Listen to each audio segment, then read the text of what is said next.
হয় পেন পেচিফিকাৰ হোটেলৰ ৰুমৰ ভিতৰৰ চি কেমেৰাৰ ফুটেজ আহি পৰিছে আৰু এই পেন পেচিফিকাত আমাৰ মহান শিল্পীজন আচলতে আছিল শেষৰ ৰাতিটো কটাইছিল তেওঁ তাৰ পিছতে তেওঁ সাগৰত গৈ তেওঁ নোহোৱা হৈছিল হয় জুবিন গাৰ্গৰ তদন্ত কৰিবৰ কাৰণে পেন পেচিফিকাত গৈছে আমাৰ অসমৰ তদন্তকাৰী দল আৰু এই তদন্তকাৰী দলে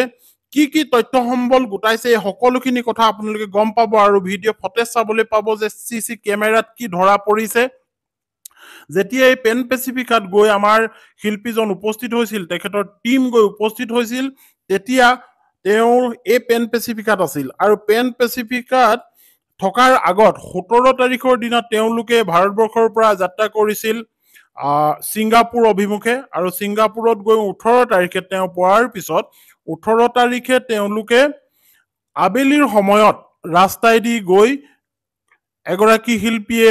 গীত গাই আছিল আৰু সেই গীতৰ মাজত তেওঁলোকে বুৰ গৈছিল আৰু সেই শিল্পীগৰাকীক কৈছিল জুবিন গাৰ্গে যে মই নৰ্থ ইষ্ট ফেষ্টিভেল আচলতে তাত আহিছো তাত মই গীত গাম আপুনি যাব ইনভাইট কৰিছিল সেইগৰাকী শিল্পীক আৰু তাৰ পিছত তেওঁলোকে আহি সোমালেহি এই পেন পেচিফিকা হোটেলত আৰু এই পেন পেচিফিকা হোটেলত ৰাতিটো কটালে কিন্তু জানিব পৰা মতে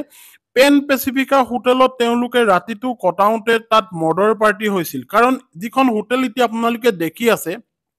এই হোটেলখন যথেষ্ট লাক্সাৰিয়াছ ইয়াত আপুনি বাৰ আছে মদ খাব পাৰে ডাঙৰ হল আছে কনফাৰেন্স হল আছে আপুনি মিটিং পাতিব পাৰে গীত গাবলৈ ব্যৱস্থা আছে এখন ডাঙৰ হোটেল আপুনি চাওক কেনেকুৱা ধৰণৰ তলা বিল্ডিং আছে পেন পেচিফিকা যিখন আপোনালোকে চকুৰ আগত দেখা পাইছে হয় আপোনালোকে ৰৈ আছে হয়তো সেই দৃশ্যখিনি চাবৰ কাৰণে অকণমান ৰলে আপোনালোকক দেখুৱাম আৰু এই মহান শিল্পী জুবিন গাৰ্গ ডাঙৰীয়া এইখন হোটেলতে শেষৰ ৰাতিটো এটা কোঠাত আচলতে আছিল আৰু সেই কোঠাটোত কি সংঘটিত হৈছিল এতিয়া জুবিন গাৰ্গ ডাঙৰীয়াই তালৈ আহি ৰাতিটো তাত কটালে আৰু এইখন এখন ডাঙৰ হোটেল ইয়াত এখন হিন্দী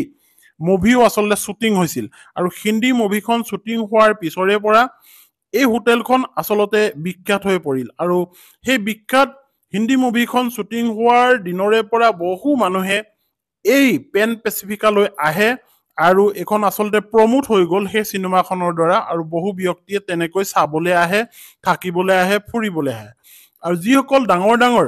শিল্পীয়ে হওক ডাঙৰ ব্যৱসায়ী হওক বা ধনী মানুহ হওক সেই মানুহবোৰে এই পেন পেচিফিকাত থাকিবলৈ আহে আৰু পেন পেচিফিকাৰ যিবোৰ আপুনি এতিয়া ৰুম দেখি আছে এই ভিডিঅ'টোত এই ৰুমবোৰ চাওক এই ৰুমবোৰতেই এনেকৈ ডাঙৰ ৰুম এইবোৰ হ'ল পেন পেচিফিকাৰ ৰুম যিবোৰ দেখিলে আপোনাৰ চকু কপালত উঠিব এখন ডাঙৰ লাক্সাৰিয়াছ হোটেল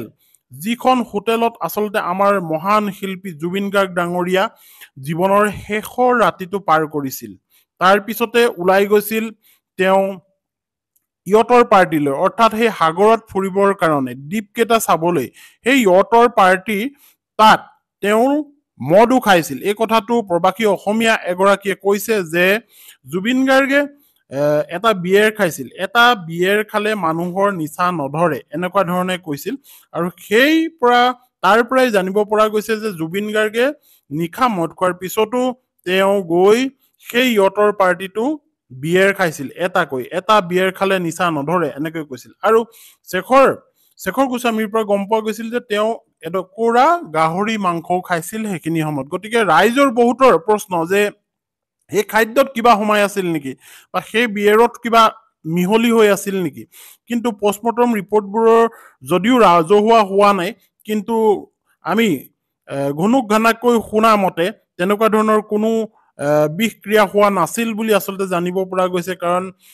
ছিংগাপুৰস্থ যিটো পষ্টমৰ্টম ৰিপৰ্ট দিছিল তাত তেওঁলোকে লিখিছিল যে অন্য কোনো কাৰণ নহয় জুবিন গাৰ্গ ঢুকোৱাৰ কাৰণ মাত্ৰ এটাই তেওঁ পানীত ডুবি ঢুকাইছে অৰ্থাৎ তেওঁ হয়তো নিচা বেছি হৈছিল নিচা বেছি হোৱাৰ কাৰণে তেওঁ এনেকৈ পানীত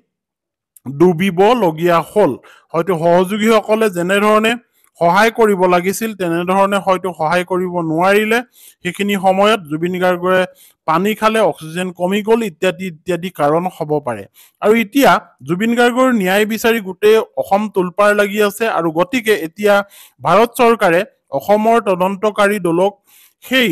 বহিৰাষ্ট্ৰত গৈ এনকুৱাৰী কৰিবৰ কাৰণে সেই ৰাষ্ট্ৰৰ পুলিচৰ সৈতে যোগাযোগ কৰি তাৰ তদন্তকাৰী দল আৰু অসমৰ তদন্তকাৰী দল দুইটা দল মিলি আচলতে এনেকৈ তদন্ত আৰম্ভ কৰিছে বৰ্তমান সময়ত। আৰু এই তদন্তই এটা নতুন মূৰ ল'ব বুলি সকলোৱে ভাবিছে, কাৰণ তদন্তৰ তথ্য যদি সুচাৰুৰূপে পোৱা নাযায়, ভালকৈ পোৱা নাযায়, তেনেহলে আদালতত আমাৰ মহান শিল্পীজনে ন্যায় পোৱাটো সম্ভৱ হৈ নুঠিব। গতিকে এই হোটেলৰ ৰুমে ৰুমে যিবোৰ ঘটনা ঘটিছে, যিবোৰ তাত তথ্য এৰি আহিছে, সেই তথ্যবোৰ লৈ যদি সুচাৰুৰূপে আদালতত জমা দিব পাৰে এই তদন্তকাৰী দলে, তেনেহলে জুবিন গাৰ্গে ন্যায় পাব। কাৰণ আদালতত জজে কেতিয়াও একপক্ষভাৱে বস্তুটো নাচায়, সদায় নিৰপেক্ষ হৈ চাব আৰু উপযুক্ত প্ৰমাণ থাকিলেহে বা তথ্য থাকিলেহে তেওঁক ন্যায়ৰ ক্ষেত্ৰত তেওঁ মাত দিব। গতিকে দেখা গৈছে যে জুবিন গাৰ্গৰ যি তদন্ত প্ৰক্ৰিয়া, এই তদন্ত প্ৰক্ৰিয়া দিনক দিনে আগবাঢ়ি গৈ আছে। কিন্তু এটা প্ৰশ্ন ৰাইজৰ মনত উদ্ভাৱন হৈছে, তেওঁলোকে কৈছে যে 1 মাহৰ পিছত পেন পেচিফিকালৈ অৰ্থাৎ বহিৰাষ্ট্ৰলৈ যাবলৈ যে যুঁজা কৰিলে ইমান দেৰিকৈ, তাত জানো তথ্য সম্বল কিবা থাকিব? হয়তো থাকিব পাৰে, কাৰণ আজিকালি ইণ্টাৰনেটৰ যুগ, ডিজিটেল যুগ, বিভিন্ন ধৰণৰ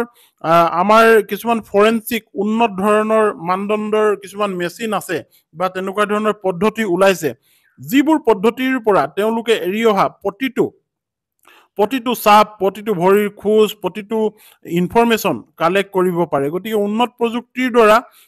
প্ৰযুক্তিৰ দেশ এখনলৈ গৈ তাৰ পৰা যে তথ্য সম্বল কিবা নাহিব, এইটো আপুনি নুই কৰিব নোৱাৰে। গতিকেহে আমি বিচাৰিছো যে এই হোটেলখনৰ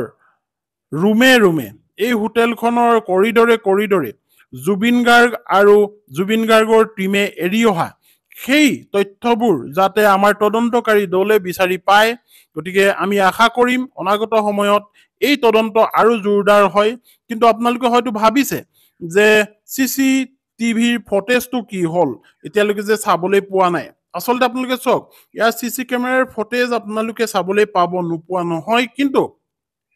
কিছু নীতি নিয়মৰ মাজেদি যে ইয়াত চলিবই লাগিব, কিয়নো এখন হ'ল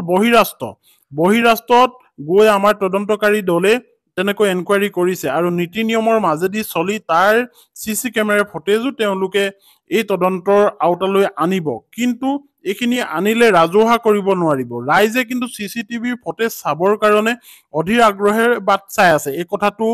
নিসন্দেহ নাই। গতিকে নিসন্দেহে তেওঁলোকে বাট চাই আছে আমাৰ ৰাইজে CC কেমেৰাৰ ফুটেজ। আচলতে সেই ৰুমত কি হৈছিল বা সেইখন হোটেলত কি হৈছিল, ইয়টৰ পাৰ্টিত কি হৈছিল। গতিকে আজিলৈ ভিডিঅ'টো ইয়াতে সামৰিছো। আমাৰ ৰাইজে কিন্তু ন্যায় বিচাৰিছে আৰু এই তদন্ত ভাল হোৱাটো বিচাৰিছে। ধন্যবাদ।